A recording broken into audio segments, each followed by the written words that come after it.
जी के साप्ताहिक कथा संस्करण में आप सभी भक्तों का स्वागत है।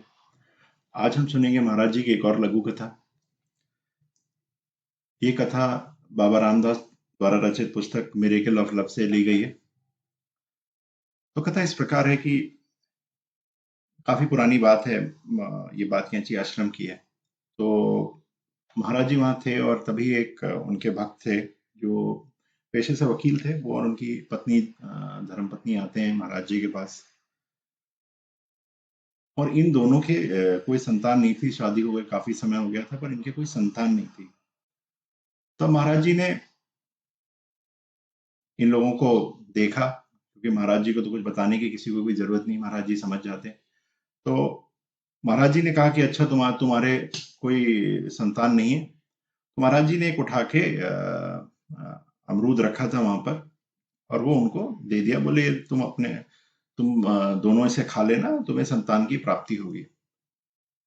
और इस तरह से वो महाराज जी को नमन करके वो अपने घर की तरफ चले जाते हैं। जब वो घर पहुंचते हैं तो जो धर्मपत्नी और उनकी जो उसकी वकील साहब की पत्नी, और उन्होंने सोचा कि मेरे भाई के तो 5 बच्चे और हैं ही, और अब हम और बच्चे हमें क्यों करने, क्योंकि वो उन बच्चों को अपना ही बच्चा मानते थे। तो इस तरह से उन्होंने क्या किया, महाराज जी का दिया हुआ जो अमरूद था उन्होंने भगवान में रख दिया और कोई बात नहीं। इसी तरह एक एक महीना बीत गया। तो एक बार उनके घर पे कोई मित्र आए उनके, जिनके कोई संतान नहीं थे और वो बड़े परेशान थे, संतान प्राप्ति के लिए काफी कुछ कर रहे थे। तब उन्होंने जो व्यक्ति थे, जो वकील साहब थे, उनको याद आया कि ऐसा ऐसा करके महाराज जी ने हमको एक अमरूद दिया, क्यों ना मैं इनको दे दूं, इनको मेरे से ज्यादा जरूरत है।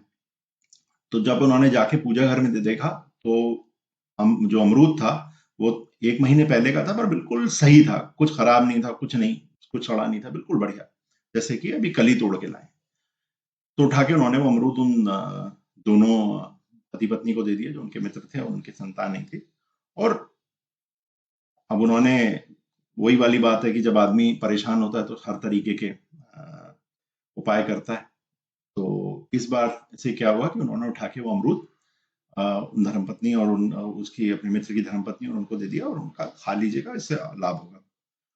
अब उसके बाद वो दोनों से खा लेते हैं और महाराज जी की उन पे कृपा ऐसी होती है कि उनको 2-3 बच्चे उनके घर में होते हैं और वो बहुत खुश होते हैं और हमेशा से महाराज जी का धन्यवाद देते हैं।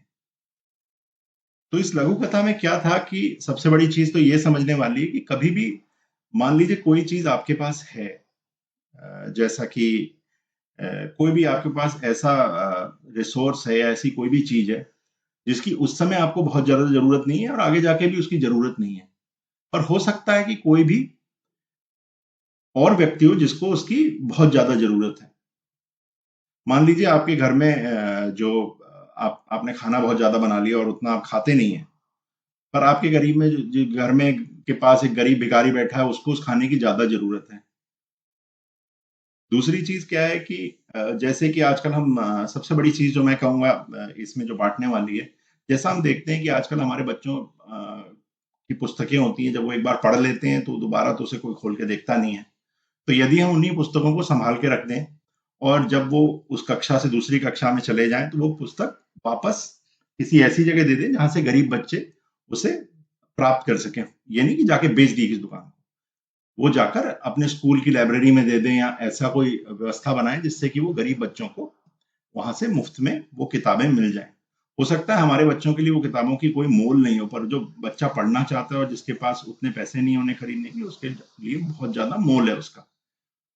और दूसरी बात, जैसा कि महाराज जी थे, जो हम बार बार कहते हैं कि अपने गुरु पे भरोसा बनाए रखना चाहिए। क्या होता है कि आपके ऊपर बहुत सारी समस्याएं आएंगी और उस समस्याओं को आपको लगेगा कि भाई मेरा तो कोई साथ नहीं दे रहा, मैं अकेला हो गया और ऐसा हो गया वैसा हो गया। तो उसी समय गुरु पे भरोसा बना के रखिए। यदि आप, जैसे कि मान लीजिए वो धर्मपत्नी और उनके वकील साहब और उनकी धर्मपत्नी जो थी, उन्होंने महाराज जी पे भरोसा बनाया और जाके सोचा कि क्या हमें इसको जरूरत है नहीं, और उन्होंने फिर एक जरूरतमंद को दे दिया।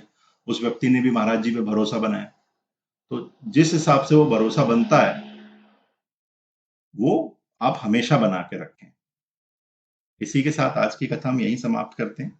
अगले सप्ताह दोबारा मिलेंगे।